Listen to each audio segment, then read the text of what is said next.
अपने पसंदीदा शो के फुल एपिसोड देखने के लिए अभी डाउनलोड करें दंगल प्ले ऐप।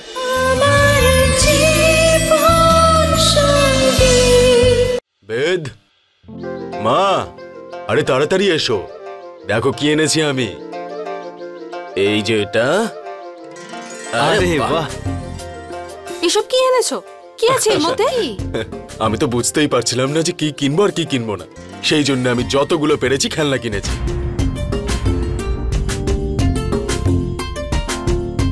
তা জ্যাঠামশাই কেমন লাগছে? হ্যাঁ হ্যাঁ ভাই, সত্যি লক্ষণ, অনেকদিন পর না বাড়িতে এত বড় খুশির খবর এসেছে। ভাব কত আনন্দ হবে, আমাদের এই উঠোনের মধ্যে ছোট বাচ্চার গলার আওয়াজ শোনা যাবে। আমি না লাড্ডুর জন্য ভীষণ খুশি। বিধির অবস্থার কথা ভুলে গেছো নাকি? এই রকম অবস্থায় সন্তান জন্ম দেওয়ার মানে মা এবং সন্তান দুজনের পক্ষেই ক্ষতিকর হবে। এসব আমি বলছি না, ডাক্তার বলে গিয়েছে। এখন থেকেই আনন্দ করছে। আমি আনন্দ করব? আরে আগে থেকেই কেন এটা ধরে নেব যে সব খারাপই হবে? কিন্তু দাদা, আমরা সকলে বিধির অবস্থা জানি, আর এই অবস্থায় ও মা হতে চলেছে। অ্যাকচুয়ালি দাদা, আমি সম্পূর্ণভাবে এগ্রি করি। এখন বিধি নিজেই একজন বাচ্চা, ও কিভাবে মা হতে পারবে? আরে তোমরা কি ভুলে গেছো নাকি? বিধি বাচ্চাদের কত ভালোবাসতো, কত আদর করত। এখন তো নিজে মা হতে চলেছে। হতে পারে যে এর জন্য ও হয়তো সুস্থ হয়ে গেল। দাদা একদম ঠিক বলেছে বৌদি।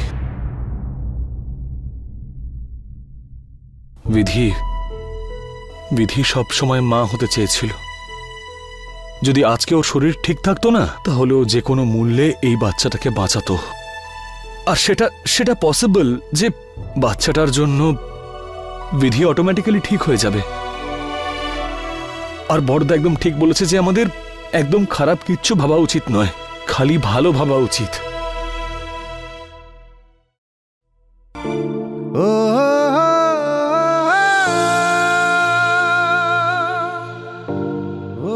বেদ, আমরাও বিধিকে নিয়ে চিন্তা করি। আমরা শুধু এটা জানি না যে এতে বিধির শরীরের উপর কি প্রভাব পড়বে। বেদ, দেখো, তুমি অনেকটা ইমোশনাল হয়ে ভাবছো। তুমি নিজেই ভাবো, এখন তো কয়েকটা সপ্তাহ গেছে। যখন বিধি কয়েকটা মাস বেরোবে, তখন কি করে সামলাবে নিজেকে? ও একদম ঠিক কথা বলেছে ঠাকুরপো।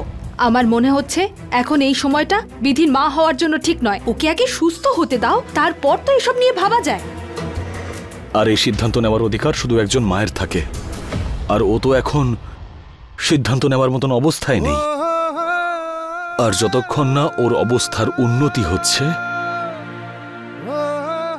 বিধি আর আমাদের বাচ্চার দায়িত্ব আমার। বেদ, তুই একটু তাড়াহুড়ো করছিস। তুমি একদম ঠিক বলেছো দাদা, করছে একটু তাড়াহুড়ো। আর সেই জন্যই তো মানুষের সৃষ্টি হয়। কি করে ছাড়বো এইসব কিছু? আমি তোমাদের সবার চিন্তা বুঝতে পারছি, কিন্তু তোমরা একটা কথা বলো তো, যদি আজকে আমরা এই বাচ্চাটার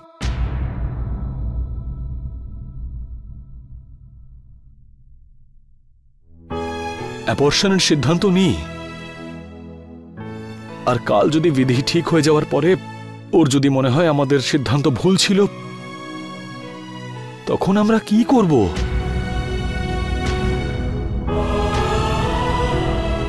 আমাদের এই বাচ্চাটাকে এই পৃথিবীতে নিয়ে আসার চেষ্টা করতেই হবে।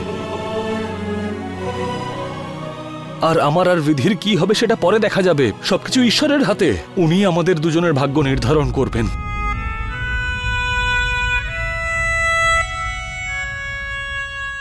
বাকি কথা আমি জানি না। এই আমার আরো 200 চাল।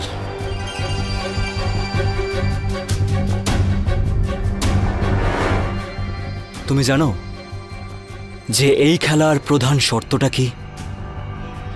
সামনের জনকে কনফিউশনে রাখো যে সে জিতছে। ওকে এরকম অনুভব করাও যে ওর পরবর্তী চালে জিত নিশ্চিত, আর এটাই হবে ওর হারের কারণ। নিন, স্মার্ট মুভ। এসব আমি খুব ভালোই পারি, বুঝলেন তো? কিন্তু ওই পরিবারের ভাগ্যটা একটু বেশি ভালো। যাই চাল চালি না কেন, ওই পরিবারের ভাগ্য ওদের জিতিয়ে দেয়।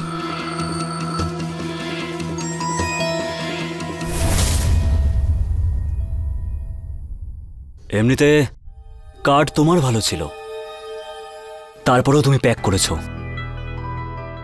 ভাগ্য তোমার ভালো ছিল, কিন্তু আমার ট্যালেন্ট তার থেকেও অনেক ভালো। আর তুমি চিন্তা করো না, আমি তোমাকে আমার সমস্ত চাল আর আমার এই ট্যালেন্ট এমনভাবে শেখাবো যে তুমি প্রতারণা করতে চ্যাম্পিয়ন হয়ে যাবে। জীবনে আর কেউ তোমাকে হারাতে পারবে না।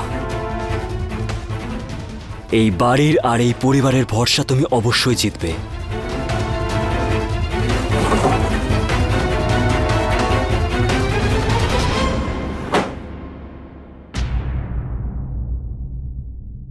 এটা কি?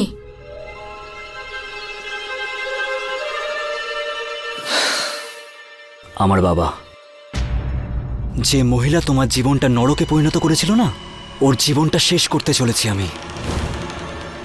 মিসেস প্রতিভা কোঠারি এবার তোমার সব পুরনো রহস্য খুলতে চলেছে। ওই সব পুরনো রহস্য যেগুলো তুমি চুপচাপ ভুলে গিয়ে শান্তভাবে বসে আছো, না, এবার তুমি সব পুরনো কর্মের শাস্তি না ভোগ করার জন্য প্রস্তুত হও।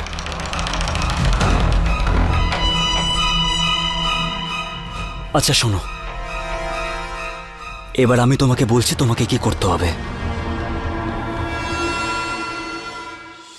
তুমি বুঝতে পারছো দিদি, বাচ্চা জন্ম দেবে ওই ছোট মহারানী আর সেবা করাবে আমাদের দিয়ে, কারণ ওই ম্যাডাম তো নিজে থেকে করতেই পারবে না। দিব্যা, আমাদের কপালে তো অন্যজনকে সেবা করাই লেখা আছে। আমার সেবা তো কেউ কোনোদিনও করলো না। ভেবেছিলাম ছোট যাকে দিয়ে নিজে সেবা করাবো, কিন্তু একজন এই তো তার অবস্থা, আর আরেকজন তার তো মাথারই ঠিক নেই। এই বিধির জন্য চিন্তা করতে করতে কোনদিন আমি মরে যাব। কাউকে আর বিধির জন্য চিন্তা করার কোনো রকম দরকার নেই।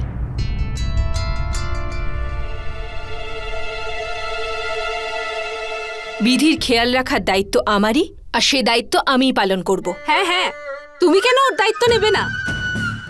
তুমি এসবগুলো করলে তোমার পকেটটাও যে ভরবে, আর এই সুযোগে এই বাড়িতে থেকে ফোকটিয়ায় জীবনযাপন করবে। আর তাছাড়া কোমলকলি, আমার তো মনে হয় না তুমি বিধিকে সত্যিই ঠিক করতে চাও, কারণ তুমি তো বেদকে পছন্দ করতে, তাই না? হ্যাঁ, এটা সত্যি যে আমি বেদবাবুকে বিয়ে করতে চেয়েছিলাম, কিন্তু সেটা বিধি ফেরার আগে। এখন আমি বুঝতে পেরেছি যে সত্যিকারের জুটি বেদবাবু আর বিধির। বিধি আমার কাছে ছোট বোনের মতো, আমি ওকে সত্যিই খুব ভালোবাসি। দিদি, মনে আছে একটা প্রবাদ ছিল, ওই ইঁদুর বিড়াল কিছু একটা ছিল না? আরে গন্ডগোলের ডিব্বা, তুই তো কিছু জানিসই না। বিড়াল বলে মাছ খাবো না, আঁশ ছোবো না, কাশি যাব।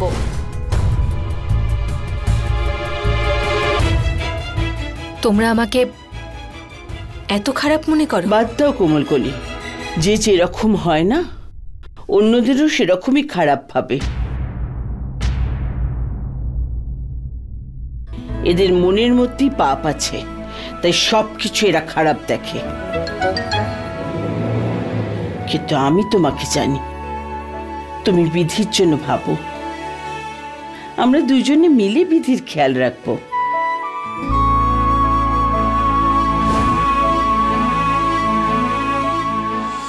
বেদ, আমি এমনটা কখন বললাম যে তুই বিধির খেয়াল রাখতে পারবি না?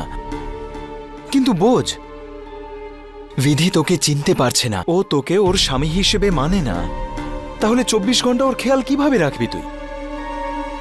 তার জন্য তোকে ওই কোমলকলির ওপর নির্ভর করতে হবে। সেই কোমলকলি যাকে আমরা সামান্য কয়েকদিন চিনি বেদ, কয়েকটা দিন। ও বুঝতে পারবে যে বিধির কি চাই। দাদা, মা বলে যে যখন ভগবান সমস্যা দেয় না, তখন লড়াই করার সাহসটাও দিয়ে দেয়, সেখান থেকে বেরোনোর পথটাও দেখায়। আর আমার বিধির জীবন বিপদগ্রস্ত হবে না, আর আমি বিধি এবং আমাদের হবু সন্তানের জন্য সব কিছু করব, আমাকে যাই কিছু করতে হোক না কেন। বেদ, এমনটা মনে হচ্ছে যে তুই না এসব বুঝতে চাইছিস না। হবু সন্তানের জন্য অন্ধ হয়ে গেছিস তুই। তোর সামনেই বিপদ আসছে, সেটা তুই দেখতে পাচ্ছিস না? সত্যি লক্ষণ,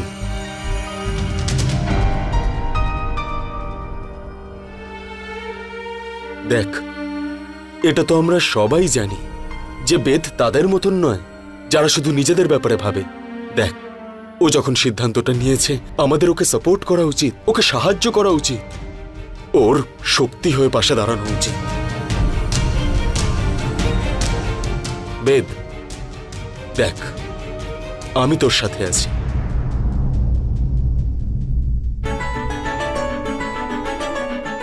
দেখ, আমার বিশ্বাস যে বিধির জন্য তুই যে সিদ্ধান্তটাই নিবি সেটা একদম সঠিক হবে।